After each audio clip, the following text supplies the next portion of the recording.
That's a 20-year-old t-shirt. This is a first gen Geek Group t-shirt. Oh my goodness. Yeah.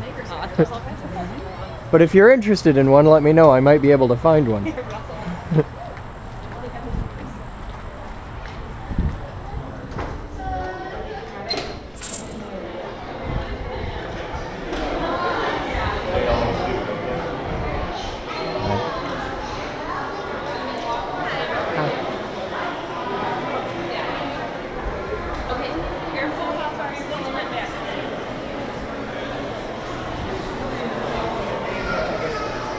Are you having fun? Where's Moose? Good morning. Okay. Good morning. Welcome Hi. to the Maker Fair. Dying of fire. I'm here. Oh, I get a thing? You get a thing. I get a You're thing. the star attraction. Not yet, but give it a little bit. We've been telling everybody. We've been telling everybody. I'm trying to get the bullhorn working so that I can go up. I'll go up on the balcony and make an announcement like 5 minutes before the show. We've got Oh, what? What do you a got? microphone. Hi, a microphone thing? Yeah, we have a microphone that he can make an announcement about the blowing up outside, right? Yeah. Here in the gallery. Yeah, Is it a PA system or is it like a mega? Yeah, Okay. so you can see there's Oh, well, that's kooky. All right, yeah, I can do yeah. an announcement like 5 minutes before thing. We were just gonna do it with a megaphone. I didn't know you were wired in for that. Cool. Where do I go to do that? Just stop here. Liz will unlock the cabinet. We'll get the sound system on, and away we go. That's magnificent. I know. You are my hero of the day. Cool. Thank you. Yeah. Well, we do the announcement 5 minutes before, and then we can pretty much like empty the place into the front lawn. Okay, nothing for nothing. I have told every single person. I volunteered for the reader position so that I can talk to every single person when you walk in. That is kind of handy. There's something I have to teach you that's really important. Okay. It's not nothing for nothing. It's not for nothing. This is an important thing to know. No, I can't It's do not it for because nothing. it's a Jersey thing. Yeah, and I'm telling you, it's not for nothing.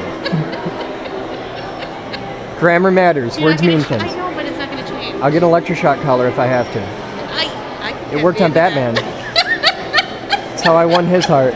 You are a horrible woman, and I love you. I know. And Take you know this what? and give it to somebody who doesn't know their way around. Okay, nothing for nothing. Not See? for nothing. No, I Not have to. no I no have to. no I have not to. for nothing. What do you got? Curious, what happens to a dime if you do a dime in there? They shrink down to about the size of a pea. We actually have a couple.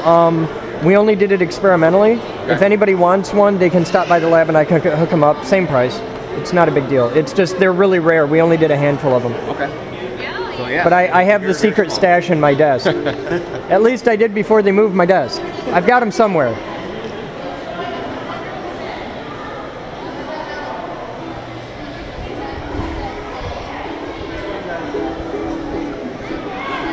Okay.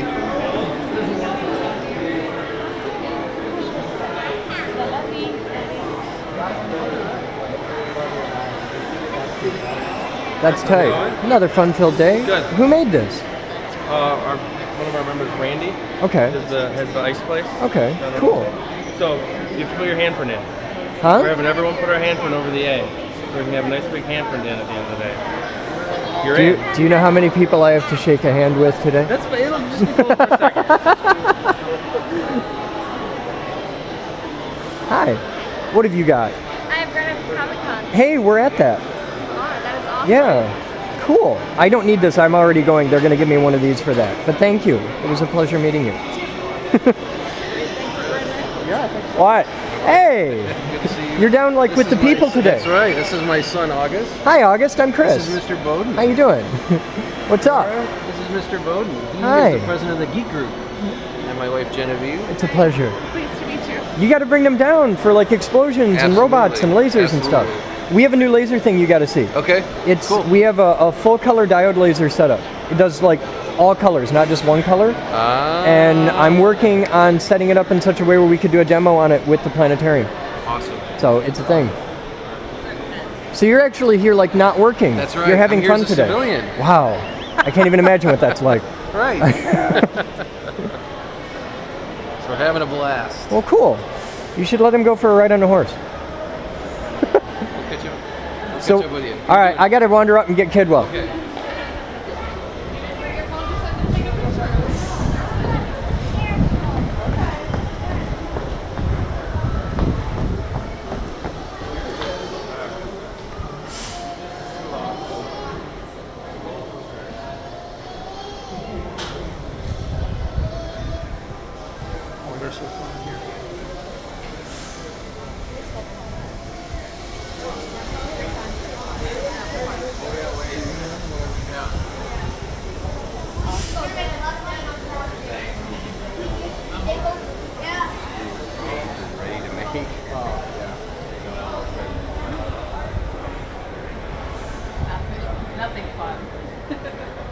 Sorry.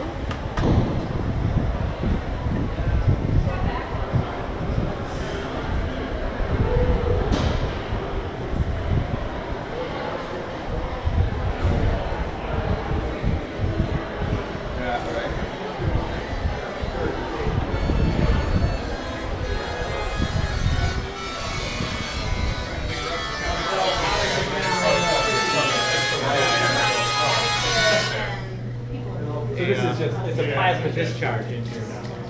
But how would it possibly generate? Question for these two. Hi. You walk in just What do you need to know? No, how would it generate electricity? It actually... Okay, generate electricity.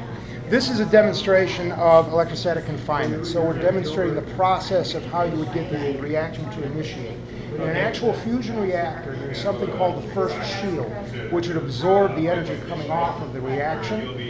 I've seen designs using liquid sodium, among other things, but the first shield you use is something that would absorb the heat generated and carry it away to a heat exchanger. So that's how you would remove the energy from the system and collect it, and then process that through a normal heat exchanger system to run a turbine generator to get your electricity. So you're changing the first step, but the rest is the same as a coal-fired power plant or a gas-fired Yes. power plant or it's like anything the else. first shield in a fission reactor is the coolant water going through. So similar process here, it's just your first shield would be outside of... What's fusing though? Like what's fusing right this is here. I We're mean, we starting have a plasma discharge of mostly nitrogen in here. Yes, right here, this is just simple plasma. This is a demonstrational model because we can't do fast neutron emission with kids running around. That would be bad. In a proper fuser, you'd usually use deuterium. So how would you scale this up? You would have to use a different gas. There are guys at fuser.org that Net. .net? Yeah. Boy, I've been telling Fuser.net. They do large-scale versions of this where it's a stainless steel vessel that's much larger. They're running at higher energy. They pump down a hard vacuum with a turbomolecular pump and backfill with deuterium and tritium. So they're doing lethal fusion. They got neutron detectors. Go ahead. that verify that they're doing verifying. Excellent, I'll be down in a second. They've got shielding around it, and they're 2 rooms away while it's running. Okay. This here is more to just demonstrate electrostatic confinement. I understand. Because you see there's a bit more discharge in the center of that coil than in other. Oh, you can focus that in a lot tighter. You can actually see the trumpets Yeah. right there at the top and bottom. You'll see them winking really hard right there. Like right at the very top. Yep, of the coil there. there's one at the bottom too, but yeah, the one at the top's really bright right there.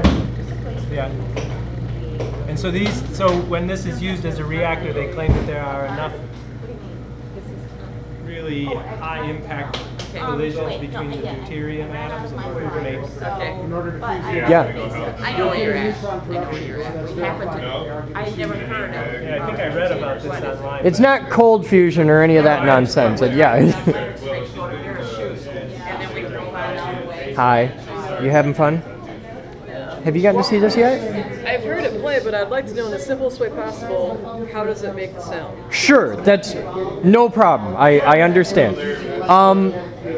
You're familiar with lightning and thunder. Yeah. All right. Lightning is an electrical discharge. Lightning is very hot. Because it's very hot, it superheats the air around the ion channel, around the spark. The air gets really hot. Okay. Hot air takes up more space than cold air. It's less dense. This is why hot air balloons fly. So since the air takes up more space, it has to push the cold air out of the way, and it creates a shock wave, like when a firecracker goes off. What we're doing here, so now that we know that sparks can make sound, we can control the sparks to make the sound we want, and that's what we're doing with this. So we can take and go over here. I'm gonna make some noise, Paul. Where's my stick? Ah. Now that, the sound you're hearing is coming from the arc. So if I take this off, now you want to see where it gets really cool? There's so much energy pumping off this. This is a neon sign. It's not plugged in. It just has to be near it. Same as this. This isn't plugged in either.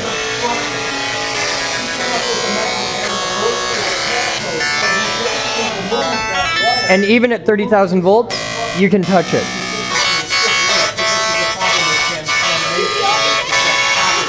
You can try it. You want to try it? It's like petting a vibrating hedgehog. You can definitely feel it.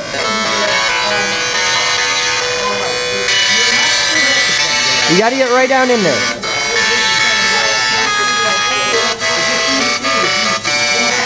Now this is a little tiny baby scale version of the big one. This is a really tiny scale version of a much larger one that we play with. But this is a kit that we're actually selling that people can get on the internet, and you can build one of these. And the idea is that it's very simple and very safe, and it's all about getting kids excited about building and electronics and science and engineering and all that jazz. So, any questions? Here. Yep. Thank you, sir.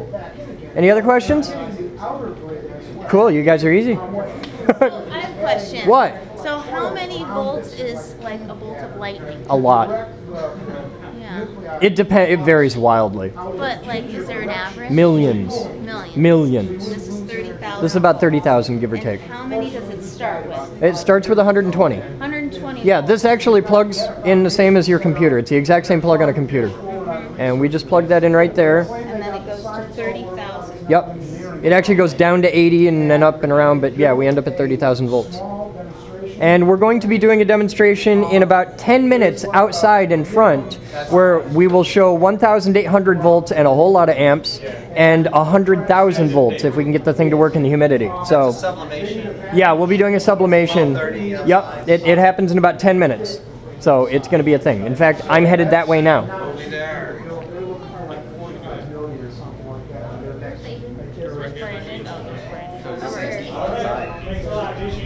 There's a guy from West Catholic's Robotics you want to talk to. I do? Yes. Okay. I told him about the show. Hopefully he'll show up because I already forgot his name. Take pictures of his ugly ass? You'll break things. We want to get. He's still in WITSEC, man. We can't let people know where he is. We got like responsibilities to him.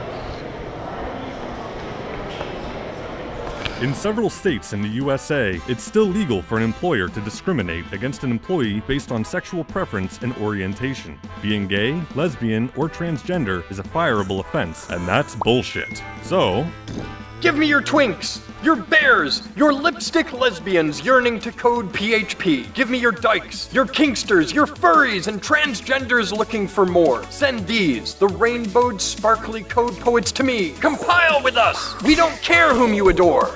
seriously folks, are you LGBTQ or a champion for their cause? Do you have mad web developing skills? Then we want to talk to you. Visit this link and fill out an application today. Where you are in the world doesn't matter, so get in touch. Straight, bigoted asshats need not apply. In fact, we'll laugh at you if you do.